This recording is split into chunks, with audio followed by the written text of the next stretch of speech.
नमस्कार, आप देख रहे हैं एबी न्यूज। एबी न्यूज में दर्शकों आपका स्वागत है। संजीव हंस इन दिनों बेउर में है। उनके पैसे को ठिकाने लगाने वाले गुलाब यादव भी इन दिनों बेउर में है। इन दोनों को लगता है कि इन दोनों के साथ 8 लोग और हैं, मतलब कुल मिलाकर 10 व्यक्ति बेउर में हैं। ईडी के द्वारा की गई कार्रवाई के तहत ये लोग गए हैं। अब लगता है जो संजीव हंस और गुलाब यादव अपनी पत्नी को भी बेउर भेजवा कर ही मानेंगे या वहां बुला कर ही मानेंगे, क्योंकि इनके बिजनेस में साझेदार मोना हंस भी हैं, अंबिका गुलाब यादव भी हैं। दोनों को ईडी ने 3 दिसंबर को नोटिस दिया है, सम्मन भेजा है ईडी कार्यालय में। अगले 2 दिनों के अंदर पहुंचने के लिए उनसे पूछताछ होगी। और ईडी का रिकॉर्ड रहा है तो जब तक पूछताछ के दौरान वो डिटेन करते हैं, डिटेन करने के बाद हिरासत में लेते हैं, उसके बाद गिरफ्तार कर लेते हैं और उसके बाद फिर रिमांड पे लेते हैं। वैसी स्थिति में मोना हंस हैं, अंबिका गुलाब यादव है और इन लोगों से पूछताछ के लिए ईडी ने इनको भेजा है। अभी लोग पहुंचेंगे और क्योंकि जमीन है पुणे में गुलाब यादव की, उस पे मोना हंस का सीएनजी स्टेशन है, तो आखिर कहां से आया इनको पैसा।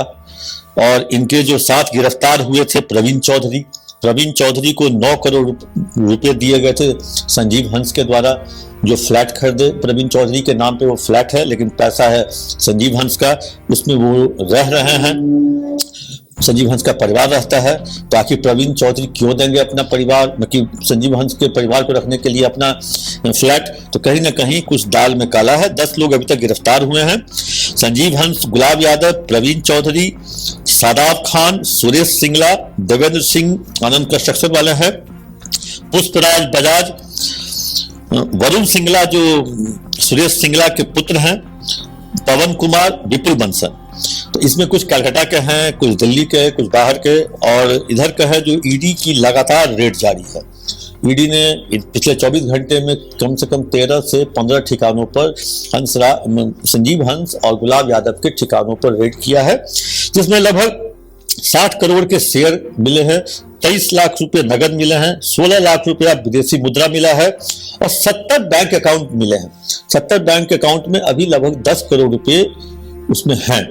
मतलब अभी भी परत दर परत खुलती जा रही है। इतनी गिरफ्तारी और इतनी बरामदगी के बाद भी पिछले 24 घंटे में ईडी ने इस तरह का जो ईडी की रेड हुई है दिल्ली, कोलकाता, गुड़गांव, जयपुर, नागरपुर, और इससे पहले 16 जुलाई को भी रेड हुआ था। 16 जुलाई को पटना, झंझारपुर, मुंबई, पुणे सहित 24 जगहों पर रेड हुआ था और 20 करोड़ के रियल एस्टेट में निवेश की भी बात आ रही थी। तो एक तरह से कहें जो संजीव हंस और गुलाब यादव की परेशानी खत्म होने का नाम नहीं ले रही है। अब इनकी पत्नी भी पूछताछ होगी, पत्नी से भी ईडी पूछताछ करेगी, जो आखिर आप लोगों के नाम पर इतनी संपत्ति आई कहां से, सोर्स ऑफ इनकम बताया जाएगा, पूछा जाएगा। और हो सकता है जो कहे जो जवाब न मिलने पर या कहें जो उस जवाब से संतुष्ट न होने पर ईडी इन लोगों को गिरफ्तार भी कर ले। और भी कई लोग हैं, बहुत सारे लोग एक्यूज हैं। और इतना ही नहीं, ये अभी ईडी की कार्रवाई चल रही है। बिहार सरकार में स्पेशल विजिलेंस यूनिट जो है, विशेष निगरानी इकाई, उसमें भी एफआईआर हुआ है। शायद 12 या 13 सितंबर को एफआईआर हुआ है। एफआईआर का नंबर 6/24 है। उसमें भी संजीव हंस के brother in law, father in law समेत कई लोगों के नाम है। वो भी अलग से रिमांड पे लेगी, पूछताछ करेगी। तो कहे एक तरह से कहा जा रहा है जो संजीव हंस अपने नौकरी के दौरान ने जो पैसा कमाया, जो अर्जित किया, वो सारे पैसे को गुलाब यादव ने ठिकाना लगाया। उसमें उसके तहत ये सारे जो नाम मैंने लिए हैं, प्रवीण, शादाब, सुरेश, देवेंद्र, ये उनके मीडिएटर रहे, मीडिएटर की है या कहे ब्रोकर रहे या कह ले पैसे को ठिकाने लगाने वाले थे। तो वैसी स्थिति में कहे जो अभी तक की बरामदगी जो है, वो अगर जनता सुनेगी, दर्शक सुनेंगे तो चौंक जाएंगे जो आखिर एक आईएएस अफसर कितना कमा सकता है। एक आईएएस अफसर जो लगातार रामविलास पासवान की जो अब नहीं रहे, उनके भी पीएस रहे दिल्ली में, क्योंकि वो शायद खाद्य मंत्रालय में थे। बिहार में कोई ऐसा विभाग नहीं रहा जो कहा जाता है जो पैसे जिसके बजट बहुत ज्यादा है।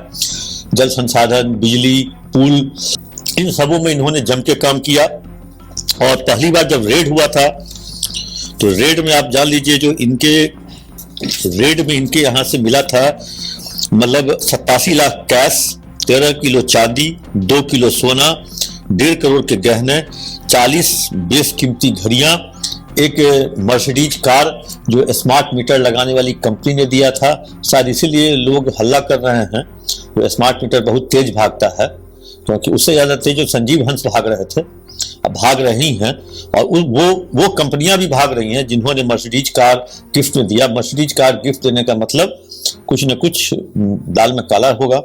उसके बाद 95 करोड़ का फार्म हाउस, उसमें कई विला जो फादर इन लॉ और ब्रदर इन लॉ के नाम पर, साला और ससुर के नाम पर संजीव हंस के। मतलब ये कहानियां यहीं खत्म नहीं होती हैं, ये कहानियां लगातार चल रही हैं और चलती रहेंगी, क्योंकि जिस तरह से संजीव हंस के जो कच्चा चिट्टा है, कारनामे हैं, उनके ही जो लोग हैं वो धीरे धीरे खोल रहे हैं, वो संजीव हंस के लिए परेशानी का कारण हो सकता है। और खासकर जब महिलाओं से जब पूछताछ होती है, जो घरेलू महिला है जिसको यूज किया जाता है, उनके नाम और उसके दस्तखत लेकर के उनके नाम पे बेनामी संपत्ति बनाई जाती है, वैसी स्थिति में वो महिला जो होती है वो बहुत जल्दी टूटने की संभावना रहती है। टूट जाएंगी ये मैं नहीं कह रहा हूँ, टूटने की संभावना रहती है। अगर वो महिला टूट जाती है तो वैसी स्थिति में आप समझ सकते हैं जो संजीव हंस की परेशानी और बढ़ सकती है, क्योंकि संजीव हंस ही केवल लाश नहीं है। क्योंकि गुलाब यादव और संजीव हंस का कहें जो जब ये मधुबनी में डीएम हुआ करते थे, और इसमें वो महिला वकील, वो महिला भी है जिसने संजीव हंस और गुलाब यादव पे आरोप लगाया था, जो उसके साथ उन लोगों ने गलत किया। और उससे एक बच्चा भी है जिसको लेकर के पूरे पटना शहर में घूमी भी। और ये जो केस जो ईडी के पास पहुंचा, उसकी जनक वही एफआईआर है। जब थाने ने एफआईआर नहीं लिया तो कोर्ट के माध्यम से एफआईआर हुआ। पटना के सीनियर एसपी ने उसका एक तरह से कहें जो सुपरविजन किया, रिपोर्ट 2 निकाला। रिपोर्ट 2 निकालने के बाद उसमें उन्होंने सब कुछ कच्चा चिट्टा खोल दिया, जो किस तरह से मर्सिडीज है, फार्म हाउस है। और उस एफआईआर को 6 अगस्त 2024 को हाई कोर्ट ने निरस्त कर दिया। बस एफआईआर को माना ही नहीं, लेकिन तब तक में उस एफआईआर के सुपरविजन के आधार पर, मतलब जो सीनियर एसपी राजीव मिश्रा ने किया था सुपरविजन, उसके आधार पर ईडी ने इस केस को टेकअप कर लिया। जो बिहार में एक ऐसा आईएएस अफसर जिसके पास अरबों की संपत्ति, अब ईडी को क्या था, मिल गया सब कुछ।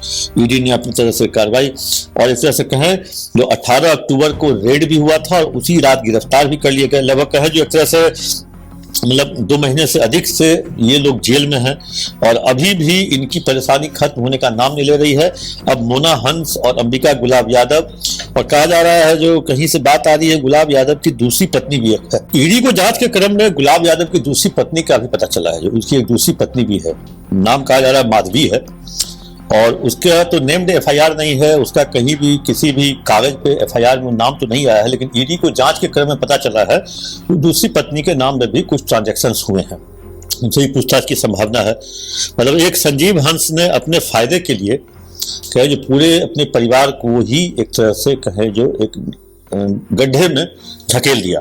और गुलाब यादव तो नेता है, आरजेडी से एमएलए भी रहे हैं, इस बार बीएसपी से लड़े भी थे, तो नेता और जो है ब्यूरोक्रेट का गठजोड़ ये पूरी तरह से जग जाहिर हो गया। और सीएम नीतीश कुमार का जो CCC है, क्राइम, कम्युनिज्म और करप्शन, क्राइम की कहानी मतलब अब जान ही रही है, जो बिहार अभी किस तरह से क्राइम मोड में आ गया है। करप्शन तो जीता जागता उदाहरण संजीव हंस है। कम्युनिज्म अभी तक कंट्रोल में है, वो नीतीश कुमार का जो तीसरा सी है, उसको लोग बिगाड़ने का जरूर प्रयास करते हैं। कभी स्वाभिमान यात्रा, कभी अररिया में रहना है तो हिंदू बनना होगा, इस सब तरीकों से उसको बिगाड़ने का प्रयास किया जाता है। लेकिन वहां पे नहीं किसी की चलती है। वहां जो CCC में एक सी नीतीश कुमार के कंट्रोल में है। एक सी को और कंट्रोल करने के लिए उन्होंने बाहर से बुलाया है अधिकारी को, जो बिहार के ही कैडर के अधिकारी हैं। वो चले गए थे कुछ दिन के लिए बाहर, काफी मान मनोबल के बाद उनको बुलाया गया है, और दूसरे सी पर भी कंट्रोल करने की कवायद शुरू हो गई है। हो सकता है 1 आध महीने में वो कंट्रोल भी हो जाए। और तीसरा सी जो करप्शन है, करप्शन पे कंट्रोल करने का कोई तरीका नीतीश कुमार के पास अब नहीं दिखा। ठीक है, उन्होंने EOU बनाया, स्पेशल विजिलेंस यूनिट बनाया, निगरानी बनाया, कई तरह के काम किए, लेकिन उन सब का असर होता हुआ नहीं दिख रहा है। ठीक है, संजीव हंस के केस में आगे क्या होगा दर्शक हम आपके पास लेकर जरूर आते रहेंगे। तब तक के लिए दीजिए इजाजत, लेकिन हाँ अपना कमेंट बॉक्स में जाकर जरूर दें।